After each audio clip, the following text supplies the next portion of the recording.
हरे कृष्णा। आप सभी लोगों का स्वागत है। आज के सत्र में हम पढ़ रहे हैं श्री कृष्ण लीला बुक। आज के अध्याय का नाम है राजा नृग की कथा। सत्र का शुभारंभ हम पहले श्री मंगलाचरण के साथ आरंभ करेंगे। ओम अज्ञानतिमिरान्धस्य ज्ञानांजन शलाकया चक्षुरुन्मिलितं येन तस्मै श्री गुरुवे नमः। श्री चैतन्य मनोभीष्टं स्थापितं येन भूतले स्वयं रूपः कदा मह्यं ददाति स्वपदान्तिकम्।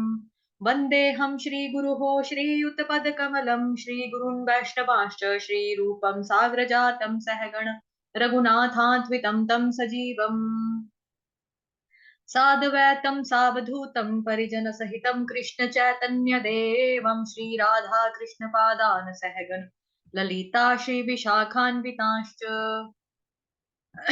नमः ओम विष्णुपादाय कृष्णप्रेष्ठाय भूतले श्रीमते भक्ति वेदांत स्वामिन्निति नामिने नमस्ते सारस्वते देवे गौरवाणी प्रचारिणे निर्विशेष शून्यवादी पाश्चात्य देश तारिणे नमो महावदन्याय कृष्ण प्रेम प्रदायते कृष्णाय कृष्ण चैतन्य नामने गोत्रषे नमः।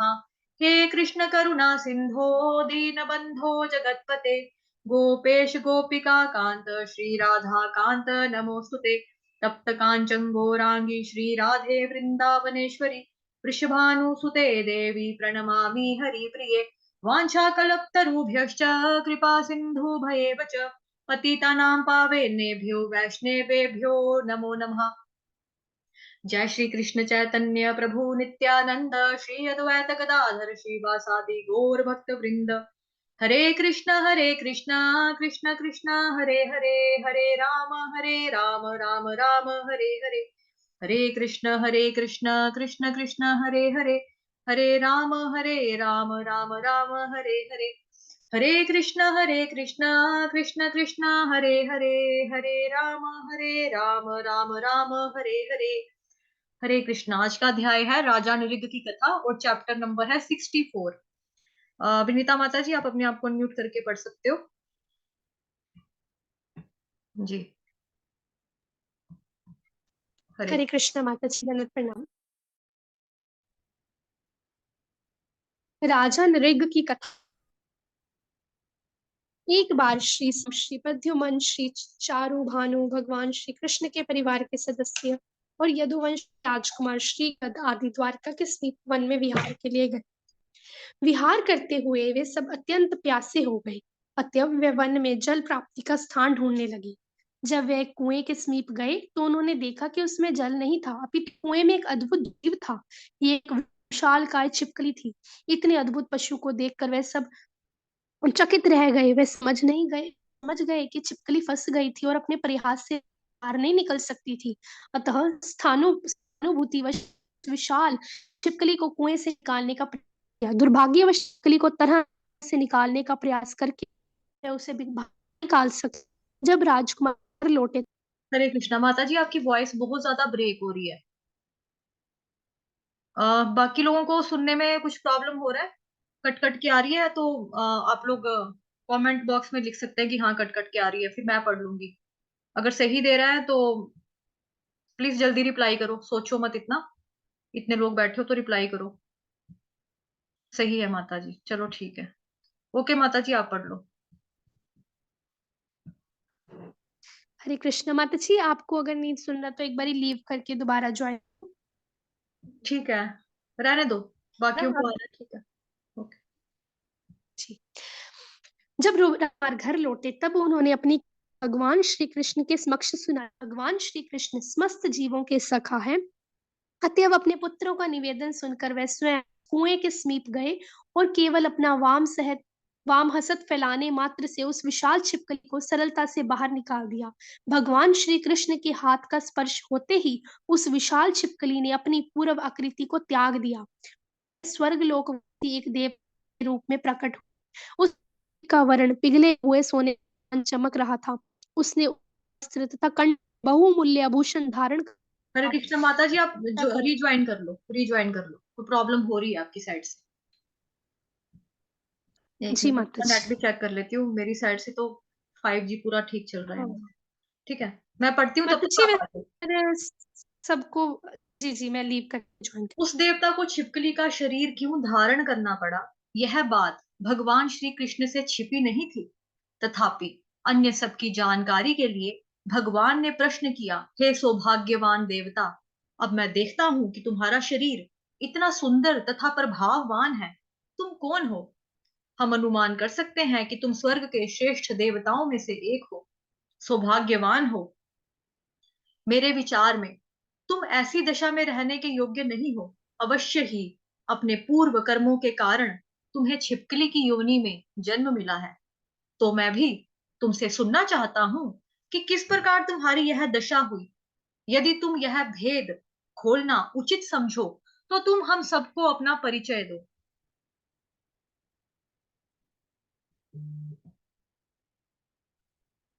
विनीता माता जी, आप पढ़ लो। माता जी, अभी ठीक है आवाज? हरे कृष्णा। हाँ माता जी, ठीक है ठीक है। वास्तव में यह विशाल छिपकली राजा नृग थे। जब श्री भगवान ने उनसे प्रश्न किया तब तत्काल ही सूर्य के प्रकाश के समान चमकदार अपने मुकुट से धरती का स्पर्श करते हुए उन्होंने भगवान को प्रणाम किया। इस प्रकार उन्होंने पहले परम भगवान को अपना सादर प्रणाम अर्पित किया। तत्पश्चात उन्होंने कहा, प्रिय भगवान, मैं राजा इक्ष्वाकु का पुत्र राजा नृग हूँ। यदि आपने दानी पुरुषों का परिचय जानना हो तब निश्चय ही आपने मेरा नाम सुना होगा। प्रिय भगवान, आप साक्षी हैं, आपको जीवों के भूत, भविष्य तथा वर्तमान के समस्त कर्मों का ज्ञान है। आपके शाश्वत ज्ञान से कुछ भी गुप्त नहीं रह सकता है। फिर भी आपने मुझे अपना इतिहास बताने का आदेश दिया है। मैं पूरी कथा कहूंगा। राजा नरेग ने कर्म कांडों के कर्मों के कारण हुए अपने पतन का इतिहास बताना प्रारंभ किया। वे अत्यंत दानी थे। उन्होंने इतनी गायें दान की थी कि उनकी संख्या पृथ्वी पर की धूलि, आकाश के नक्षत्रों एवं वर्षा की बूंदों के बराबर थी। वैदिक अनुष्ठानों के अनुसार दान में रुचि रखने वाले मानव की ब्राह्मणों का गोदान करने का आदेश है। राजा नृग के कथन से ऐसा प्रतीत होता था कि वह इस सिद्धांत का गंभीरता से पालन करता था, किंतु फिर भी उसके कर्म में तनिक त्रुटि के कारण उसे छिपकली के रूप में जन्म लेना पड़ा। अतएव भगवत गीता में भगवान ने कहा है कि जो दानी व्यक्ति अपने दान से लाभान्वित होना चाहता है उसे अपने उपहार श्री कृष्ण को प्रसन्न करने के लिए देने चाहिए। दान देने का अर्थ है पुण्य कर्म करना। पुण्य कर्मों के फलस्वरूप व्यक्ति की उन्नति उधर्व लोकों तक हो सकती है, किंतु स्वर्ग लोक तक उन्नति होने से यह निश्चित नहीं होता कि व्यक्ति का कभी पतन नहीं होगा। अपितु राजा नृग के उदाहरण से निश्चित रूप से यह सिद्ध हो जाता है कि सकाम कर्म चाहे पुण्य कर्म ही क्यों ना हो, हमें शाश्वत आनंदमय जीवन प्रदान नहीं कर सकते हैं। जैसा कि भगवत गीता में कहा गया है कि पुण्य कर्म अथवा पाप कर्म, किसी भी कर्म का फल मानव को बंधन में बांधता है। कर्म फल के बंधन से व्यक्ति तभी मुक्त हो सकता है जब कर्म को श्री भगवान के यज्ञ की भांति संपादित किया जाए। राजा ने आगे कि दान समान नहीं थी, प्रत्येक आयु की थी और केवल एक बछड़ी थी। वे सब अत्यंत स्वस्थ तथा दुधारू गाय थी। प्रत्येक गाय रूप से उपार्जित अर्जित धन से खरीदी गई थी। इस अतिरिक्त उन सींग स्वर्ण मंडित थे, उनके ऊपर चांदी मड़ी थी और उनके ऊपर मोती हारों की कढ़ाई की और रेशम डाले गए थे। राजा के बहुमूल्य वस्तुओं से अलंकृत ये किसी ऐरे गैरे को नहीं दी गई, अपितु इन्हें प्रथम कोटि के ब्राह्मणों में वितरित किया गया था। इन ब्राह्मणों को राजा पहले से ही उत्तम वस्त्रों तथा स्वर्ण अलंकारों से विभूषित करते थे। हरे कृष्णा माता जी, मैं पढ़ लेती हूँ। आपकी वॉइस में कोई प्रॉब्लम हो रहा है। मेरी वॉइस देख लेना, अगर किसी को यहाँ मेरी साइड से प्रॉब्लम हो रही हो, अगर ना सुनाई दे रहा हो तो मुझे भी आप मैसेज कर सकते हो, ठीक है। इन ब्राह्मणों को राजा पहले से ही उत्तम वस्त्रों तथा स्वर्ण अलंकारों से विभूषित करते थे। वे ब्राह्मण अत्यंत योग्य थे। वे संपन्न नहीं थे और उनके परिवार के सदस्य सदैव जीवन की आवश्यकताओं से वंचित रहते थे। एक सच्चा ब्राह्मण क्षत्रियों अथवा वैश्यों के समान विलासी जीवन के लिए धन संग्रह नहीं करता है। उसे ज्ञात होता है कि धन मन को जीवन के भौतिकवादी पथ की ओर मोड़ देता है। अतएव वह सदैव स्वयं की दरिद्रावस्था में रखता है, स्वयं को दरिद्रावस्था में रखता है। इस प्रकार से जीवन व्यतीत करना प्रत्येक योग्य ब्राह्मण का प्रण होता है, और ये भी ब्राह्मण बलि भांति इस प्रण का पालन कर रहे थे। वे वैदिक ज्ञान के विद्वान थे। वे जीवन के आवश्यक तप तथा व्रतों का संपादन करते थे और उदार थे। वे योग्य ब्राह्मणों के मानदंड को पूरा करते थे। गायों के अतिरिक्त उन्हें भूमि, स्वर्ण, ग्रह, घोड़े तथा हाथी भी प्रदान किए गए। अविवाहित ब्राह्मणों को पत्नियां, दासियां, अन्न, चांदी, पात्र, वस्त्र, रत्न, गृह उपयोगी, सज्जा तथा रथ आदि प्रदान किए गए। यह दान वैदिक विधि के अनुसार एक यज्ञ के रूप में दिया गया। राजा ने यह भी कहा कि उन्हें न केवल ब्राह्मणों को उपहार दिए थे, अपितु उन्होंने कुएं खुदवाने, मार्गों के किनारे वृक्षारोपण करवाने तथा राजमार्गों पर जलाशय बनवाने जैसे पुण्य कर्म भी किए थे। राजा ने आगे कहा, इतना सब करने पर भी दुर्भाग्यवश एक ब्राह्मण की गाय मेरी अन्य गायों में सम्मिलित हो गई। इस बात का ज्ञान ना होने के कारण मैंने उसे पुनः एक अन्य ब्राह्मण को दान में दे दिया। जब वह ब्राह्मण गाय को ले जा रहा था, तब उसका पूर्व स्वामी उसे अपनी बताने लगा। उसने कहा, यह गाय पहले मुझे दी गई थी और तुम इसे कैसे लेकर जा रहे हो? इस प्रकार दोनों ब्राह्मणों के मध्य वाद विवाद और झगड़ा हुआ, और उन्होंने मेरे सम्मुख आकर मेरे ऊपर आरोप लगाया कि मैंने पहले में दान दिए दी गई गाय वापस ले ली है। किसी भी व्यक्ति और विशेष रूप से किसी ब्राह्मण को कुछ देकर वापस लेना उससे महापाप माना जाता है। जब दोनों ब्राह्मणों ने राजा पर एक ही आरोप लगाया, तो राजा की समझ में नहीं आया कि ये किस तरह से हुआ।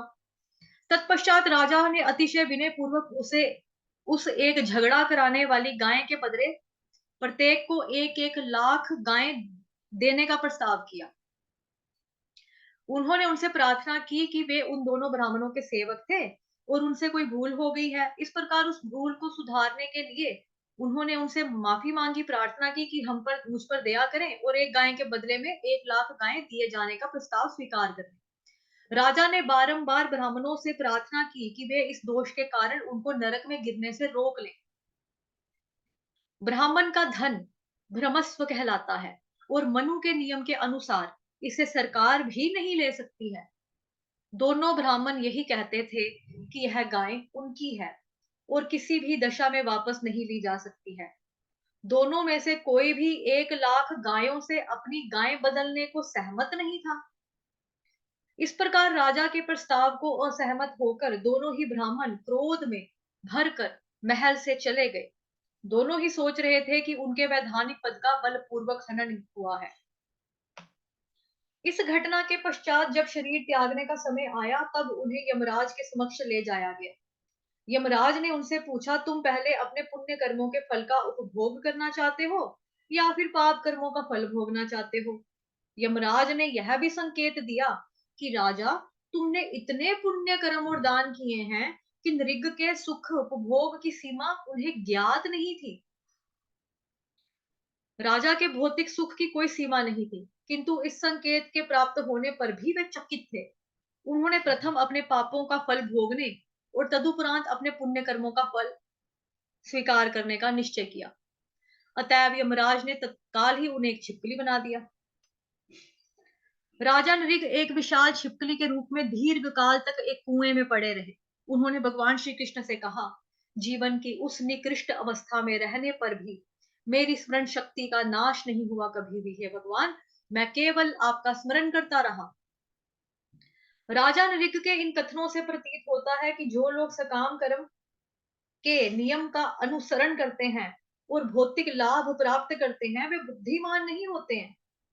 यमराज के द्वारा एक चीज चुनने का अवसर दिए जाने पर राजा नृग प्रथम अपने पुण्य कर्मों का फल स्वीकार कर सकते थे, किंतु इसके स्थान पर उन्होंने सोचा कि पापों का फल पहले भोग कर बाद में अपने पुण्य कर्मों के फल का निर्बाध आनंद प्राप्त करना अधिक उत्तम होगा।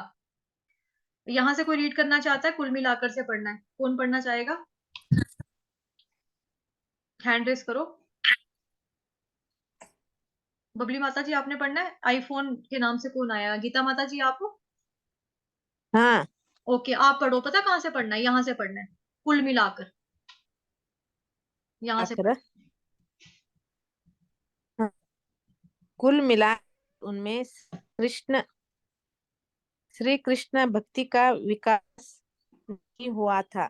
कृष्ण भावना भावित व्यक्ति में भगवान श्री कृष्ण के प्रति प्रेम विकसित हो जाता है।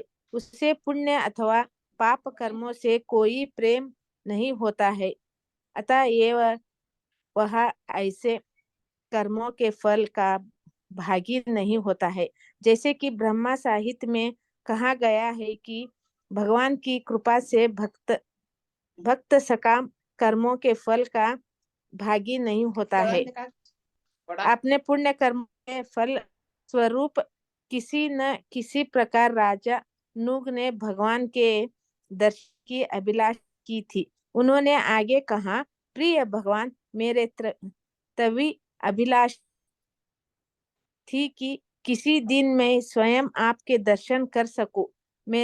मेरे विचार में शास्त्रोक्त एवं दान कर्म के समाधान में मेरी अभिरुचि तथा आपके दर्शन करने की मेरी तीव्र अभिलाषा दोनों के संयोग कारण ही मैं अपने जन्म का स्मरण रख सका हूँ।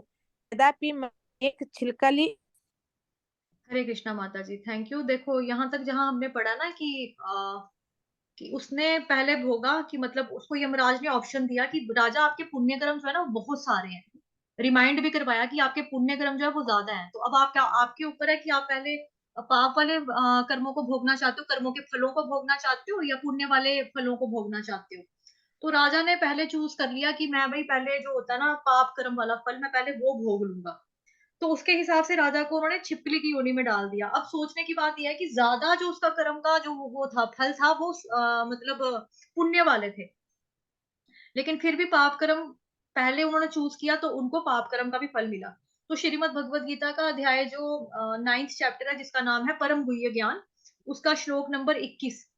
ते तम भुक्त्वा स्वर्गलोकं विशालम् क्षीणे पुण्ये मर्त्यलोकं विशन्ति एवं त्रयी धर्ममन्नु प्रपम्मा गतागतं काम कामा लभन्ते। तो इसमें यही बताया है कि लोग क्या करते हैं कि पहले जो सोचते हैं कि हम पुण्य वाले कर्म करेंगे तो स्वर्ग मिलेगा, है ना, तो हम अच्छे अच्छे कर्म करेंगे स्वर्ग भोगेंगे। लेकिन अच्छे कर्म करने के बाद स्वर्ग भोगा, स्वर्ग भोगने के बाद आपको जो बुरा कर्म करना है, बुरा कर्म करने के बाद आपने उसी हिसाब से नर्क भी भोगना है। तो स्वर्ग और नर्क दोनों चीजें भोगने के बाद वापिस आपको धरती पर आना पड़ता है। कब? क्षीणे पुण्य, क्षीणे पुण्य, जब आपके पुण्य क्षीण हो जाते हैं, क्षीण का मतलब समाप्त हो जाते हैं, खत्म हो जाते हैं।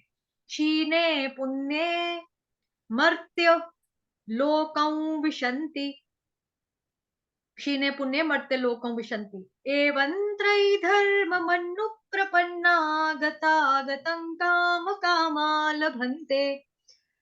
तो हमको कर्म जो करने हैं वो भगवान कृष्ण के चरणों में अर्पित करते हुए करने हैं, अकर्म करना है बेसिकली हमें। अगर आप स्वर्ग की अभिलाषा रखते हो और ये सोच के पुण्य वाला काम करोगे कि हम स्वर्ग मिलेगा, हम स्वर्ग में चले जाएंगे, तो स्वर्ग में भी आपकी जब खत्म हो जाएंगे ना, पुण्य समाप्त हो जाएंगे, स्वर्ग जो काल होगा आपका, स्वर्ग काल टाइम जो होगा, मतलब जितने समय आपने स्वर्ग में बिताना होगा, उतना बिताने के बाद वापस आपको धरती पर ही आना है। दोबारा से मृत्यु लोकम विशंति, दोबारा आपको धरती पर ही पटका जाएगा। तो इसलिए बुरा कर्म करना नहीं है गंदे वाला, और जो अच्छा कर्म करना है भगवान कृष्ण के चरणों में उसको समर्पित करते हुए करना है, उसी में अर्पण करते हुए करना है कि तेरा तुझको अर्पण क्या लागे मेरा, उस वाली भावना से करना है। ठीक है, आगे विनीता माता जी चेक करो कि आपकी वॉइस अगर ठीक होगी। मानसी माता जी आपने हैंड रेस किया है, आप पढ़ लो पहले, चलो थोड़ा सा। हरे कृष्ण माता जी। हाँ। यद्यपि मैं एक छिप गया हूँ, तथापि मुझे स्मरण है कि पुनर्जन्म में मैं कौन था। पुनर्जन्म का स्मरण रखने वाला व्यक्ति स्मर कहलाता है। प्रिय भगवान, आप प्रत्येक व्यक्ति के हृदय में असीम परमात्मा है। अनेक महान योगी ऐसे हैं जिनके पास वेदों तथा उपनिषदों के माध्यम से आपके दर्शन करने वाली दृष्टि है। गुणों में आपके समान होने की उन्नत अवस्था को प्राप्त करने के लिए वे सदैव अपने हृदय में ध्यान रहते हैं। यद्यपि ऐसे श्रेष्ठ संत अपने हृदय में निरंतर आपके दर्शन कर सकते हैं, तथापि वे आपको अपने नेत्रों से नहीं देख सकते। अतएव मैं व्यक्तिगत रूप से आपके दर्शन करने में समर्थ हूँ, इस बात का मुझे अतिशय आश्चर्य है। मुझे ज्ञात है कि मैं एक राजा के रूप में अनेक कार्यों में संलग्न था, यद्यपि मैं विलास ऐश्वर्य था, वो शरीर की दुख तथा सुख भागी हुआ था। भी मैं इतना भाग्यवान कि व्यक्ति से आपके दर्शन का सौभाग्य प्राप्त हुआ है। जहाँ तक मुझे ज्ञात है, जब व्यक्ति भौतिक शरीर से मुक्त हो जाता है, तब वह इस प्रकार आपके दर्शन कर सकता है। जब राजा निर्ग ने अपने पापों का फल स्वीकार करने का निश्चय किया, तब उनके पुण्य कर्म में हुए दोष के कारण उन्हें छिप का शरीर दिया गया। इस प्रकार उनसे प्रत्येक से किसी देवता के समान जीवन के उच्च स्तर की प्राप्ति न हो सकी, किंतु अपने कर्मों के साथ साथ वह श्री। हरे कृष्णा माता जी, थैंक यू। विनीता माता जी, आप पढ़ लो। जी माता जी मेरी आवाज ठीक आ रही है अभी? हाँ हाँ, आ रही है, आ रही है। किंतु अपने पुण्य कर्मों के साथ साथ वह श्री कृष्ण का चिंतन करता रहा। तब उसे शीघ्र ही छिपकली के शरीर से मुक्ति मिल गई और उसे देव का शरीर दिया गया। परम की उपासना के द्वारा जो लोग भौतिक ऐश्वर्य की इच्छा करते हैं, उन्हें शक्तिशाली देवताओं का शरीर है। कभी कभी ये देवता श्री भगवान का प्रत्यक्ष दर्शन कर सकते हैं, किंतु फिर भी वे आध्यात्मिक राज्य वैकुंठ लोक में प्रवेश करने के अधिकारी नहीं होते। किंतु यदि देवता आगे भी भगवान के भक्त बने रहें, उन्हें अगला अवसर प्राप्त होगा तो वे कुंठ लोक में प्रवेश करेंगे। देवता का शरीर प्राप्त करके राजा नृग ने आगे स्मरण करते हुए कहा, प्रिय भगवान, आप परम भगवान हैं, समस्त देवता आपकी उपासना हैं। आप जीव नहीं हैं, किंतु आप सर्वश्रेष्ठ व्यक्ति अर्थात पुरुषोत्तम हैं। आप समस्त जीवों के समस्त सुखों के स्रोत हैं। अतएव आप गोविंद के नाम से विख्यात, जिन्होंने भौतिक शरीर स्वीकार कर लिया है एवं जिन्हें अभी तक भौतिक शरीर स्वीकार किया है, सब जीवों भगवान है। भौतिक शरीर स्वीकार नहीं करने वाले जीवों में वे हैं जो भौतिक जगत में दुष्ट आत्माओं के रूप में हवा में भ्रमण कर रहे हैं अथवा जगत में रह रहे हैं, किंतु जो आध्यात्मिक राज्य अर्थात वैकुंठ लोक में निवास कर, उनके शरीर भौतिक तत्वों से निर्मित नहीं होते। हे भगवान, आप अच्युत हैं, आप श्रेष्ठ हैं, समस्त में शुद्धता, आप हृदय में निवास हैं, आप समस्त जीवों की श्री नारायण है, समस्त जीवों के हृदय में निवास करने के आप प्रत्येक व्यक्ति के कार्यों पर परम निर्देशक हैं। अतएव आपको ऋषिकेश कहा जाता है। हे परम भगवान श्री कृष्ण, आपने मुझे देवता का यह शरीर प्रदान किया है, अतएव मुझे स्वर्ग लोक जाना पड़ेगा। मैं इस अवसर का लाभ उठाकर अपनी आपकी दया की भिक्षा मांगता हूँ, जिससे मुझे ऐसा वरदान प्राप्त हो कि मैं आपके चरण कमलों को कभी भी विस्मृत ना करूं, चाहे मुझे कोई भी योनि क्यों ना मिले अथवा चाहे किसी भी लोक में मुझे भेज दिया जाए, किंतु मुझे आप ऐसा कर दीजिए कि मैं भी आपके चरण कमलों को न करूं। कार्य कारण के रूप में आप सर्वत्र उपस्थित हैं, आप सर्वव्यापी हैं, आप समस्त कारणों के कारण हैं एवं आपकी शक्तियां असीम हैं, आप परम सत्य हैं, आप श्री भगवान हैं तथा आप ही परम ब्रह्म हैं। अतएव मैं आपको बारंबार प्रणाम करता हूँ। प्रिय भगवान, आपका शरीर दिव्य आनंद एवं ज्ञान से पूर्ण है और आप शाश्वत हैं, आप समस्त सिद्धियों के स्वामी हैं। अतएव आप योगेश्वर नाम से विख्यात हैं। कृपया मुझे अपने चरण कमलों की नगण्य धूलि के रूप में स्वीकार कीजिए। लोक में प्रवेश करने के पूर्व राजा नृग ने भगवान की प्रदक्षिणा की। उसने अपने मुकुटधारी सिर को भगवान के चरण कमलों में रखकर उनको प्रणाम किया। स्वर्ग से आए हुए विमान को सम्मुख आया देखकर भगवान ने राजा को उस पर सवार होने की अनुमति दी। राजा नृग के प्रस्थान के उपरांत भगवान श्री कृष्ण ने राजा की ब्राह्मण भक्ति, दानशीलता एवं उसके द्वारा वैदिक अनुष्ठानों के संपादन की प्रशंसा की। अतः कहा जाता है कि यदि कोई प्रत्यक्ष रूप से भगवान का भक्त नहीं बन सकता, तब उसे जीवन के वैदिक सिद्धांतों का पालन करना चाहिए। इससे वह या तो सीधे आध्यात्मिक लोक में उन्नति करके भगवत दर्शन का लाभ प्राप्त करने के समर्थ होगा, अथवा पहले स्वर्ग लोक में स्थान प्राप्त करके जहां से उसे अध्यात्म लोक में स्थानांतरण की आशा रहेगी, वह भगवान के दर्शन करने में समर्थ होगा। इस समय भगवान अपने क्षत्रिय वर्ग से अपने संबंधियों के मध्य विराजमान थे।